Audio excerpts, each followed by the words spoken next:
Assalamualaikum warahmatullahi wabarakatuh. Alhamdulillahirabbil alamin wa bihi nasta'in wa ala umuri dunya waddin. Assalatu wassalamu ala asyrafil anbiya'i wal mursalin sayyidina wa maulana Muhammadin wa ala alihi wa sahbihi ajma'in. Amma ba'd. Yang terhormat kepada Ibu dosen Ibu Yusinta Eka Farida MPD selaku pengampu mata kuliah Bahasa Indonesia yang sangat saya hormati. Pertama-tama, marilah kita panjatkan puji syukur kehadirat Allah Subhanahu wa taala biqaulina alhamdulillahirabbil alamin. Karenanya kita bisa bertemu pada video kali ini dalam keadaan sehat walafiat, tiada suatu halangan apapun. Sholawat serta salam semoga selalu tercurahkan kepada junjungan kita Nabi Agung Muhammad Sallallahu Alaihi Wasallam biqaulina Allahumma sholli ala Muhammad wasallam. Semoga kita bisa mendapatkan syafaatnya kelak yaumil qiyamah, amin ya rabbal alamin. Nama saya Al-Ghadafiq Maulana, NIM saya 221310004819.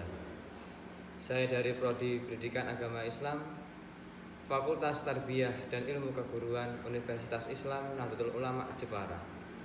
Di sini akan membawakan sebuah video retorika yang bertemakan tentang jenis dan bahaya narkoba.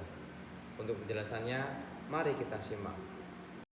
Sebelum kita melangkah jauh tentang jenis dan bahaya narkoba, mari kita telusuri dahulu apa pengertian narkoba. Narkoba sendiri itu merupakan singkatan dari narkotika dan obat-obatan. Narkotika adalah zat atau obat baik yang bersifat alamiah, sintetis maupun semi sintetis yang menimbulkan efek penurunan kesadaran, halusinasi, serta daya rasa. Undang-Undang Narkotika Pasal 1 Ayat 1 menyatakan bahwa narkotika merupakan zat buatan ataupun yang berasal dari tanaman yang memberikan efek halusinasi, menurunnya kesadaran, serta menyebabkan kecanduan. Jenis-jenis narkoba atau narkotika dan obat-obatan. Kandungan yang terdapat pada narkoba tersebut memang bisa memberikan dampak yang buruk bagi kesehatan jika disalahgunakan. Menurut Undang-Undang tentang Narkotika, jenisnya dibagi menjadi 3 golongan berdasarkan pada risiko ketergantungan. Golongan pertama, narkotika golongan pertama yakni seperti ganja, opium, dan tanaman koka sangat berbahaya jika dikonsumsi karena berisiko tinggi menimbulkan efek kecanduan. Narkotika golongan kedua bisa dimanfaatkan untuk pengobatan asalkan sesuai dengan resep dokter. Jenis dari golongan ini kurang lebih ada 85 jenis. Beberapa diantaranya seperti morfin, alfa-prodina, dan lain-lain.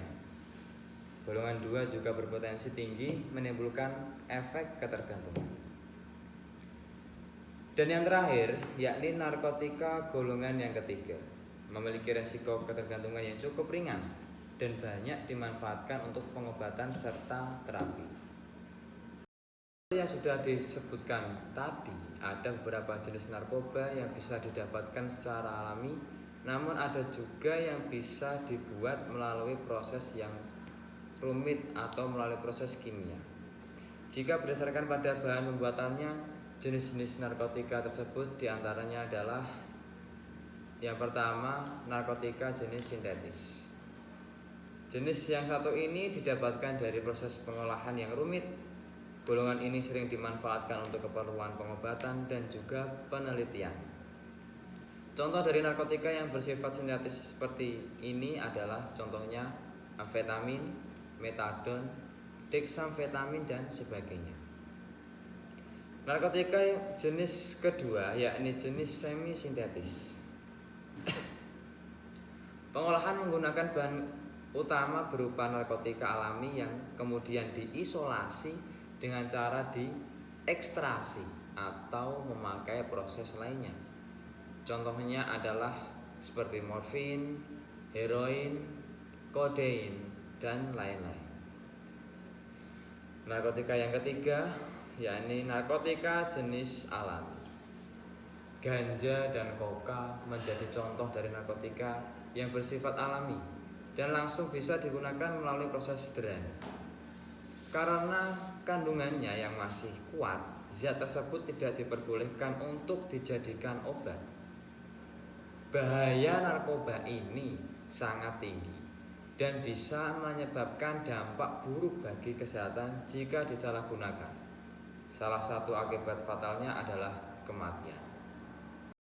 Selanjutnya kita akan membahas tentang bahaya dan dampak narkoba pada hidup dan kesehatan. Yang pertama yakni dehidrasi. Penyalahgunaan zat tersebut bisa menyebabkan keseimbangan elektrolit berkurang. Akibatnya badan kekurangan cairan. Jika efek ini terus terjadi, tubuh akan kejang-kejang, muncul halusinasi, perilaku lebih agresif, dan rasa sesak pada bagian dada. Jangka panjang dari dampak dehidrasi ini dapat menyebabkan kerusakan pada otak. Yang kedua yakni halusinasi. Halusinasi menjadi salah satu efek yang sering dialami oleh pengguna narkoba seperti ganja. Tidak hanya itu saja, dalam dosis berlebih juga bisa menyebabkan muntah, mual, rasa takut yang berlebih, serta gangguan kecemasan. Apabila pemakai berlangsung lama, bisa mengakibatkan dampak yang lebih buruk seperti gangguan mental, depresi, serta kecemasan terus-menerus. Yang selanjutnya yakni menurunnya tingkat kesadaran. Pemakai yang menggunakan obat-obatan tersebut dalam dosis yang berlebih, efeknya justru membuat tubuh terlalu rileks sehingga kesadaran berkurang drastis. Beberapa kasus pemakai tidur terus dan tidak bangun-bangun, seperti orang mati mungkin. Hilangnya kesadaran tersebut membuat koordinasi tubuh terganggu, sering bingung, dan terjadi perubahan perilaku.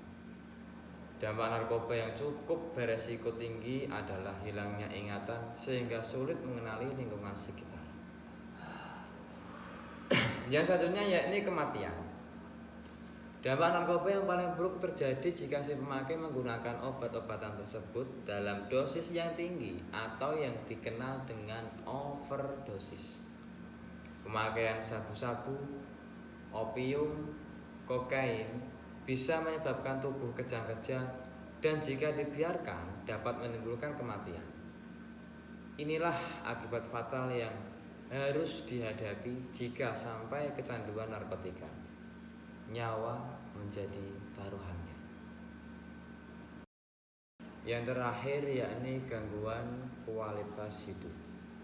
Bahaya narkoba bukan hanya berdampak buruk bagi kondisi tubuh. Penggunaan obat-obatan tersebut juga bisa mempengaruhi kualitas hidup, misalnya susah berkonsentrasi saat bekerja, belajar, ataupun yang lain. Mengalami masalah keuangan atau yang dikatakan kantong kering, hingga harus berurusan dengan pihak kepolisian jika terbukti melanggar hukum. Kesimpulannya, pemakaian zat-zat narkotika hanya diperbolehkan untuk kepentingan medis sesuai dengan pengawasan dokter dan juga untuk keperluan penelitian. Selebihnya, obat-obatan tersebut tidak memberikan dampak positif bagi tubuh.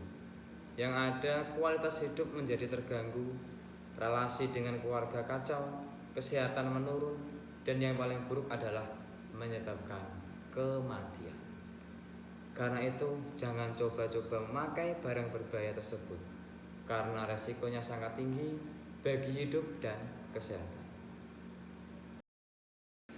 Baiklah, itulah video retorika tentang jenis dan bahaya narkoba yang saya sampaikan dari awal sampai akhir. Mohon maaf sebesar-besarnya. Wallahu muwaffiq ila aqwamit thoriq. Wassalamualaikum warahmatullahi wabarakatuh.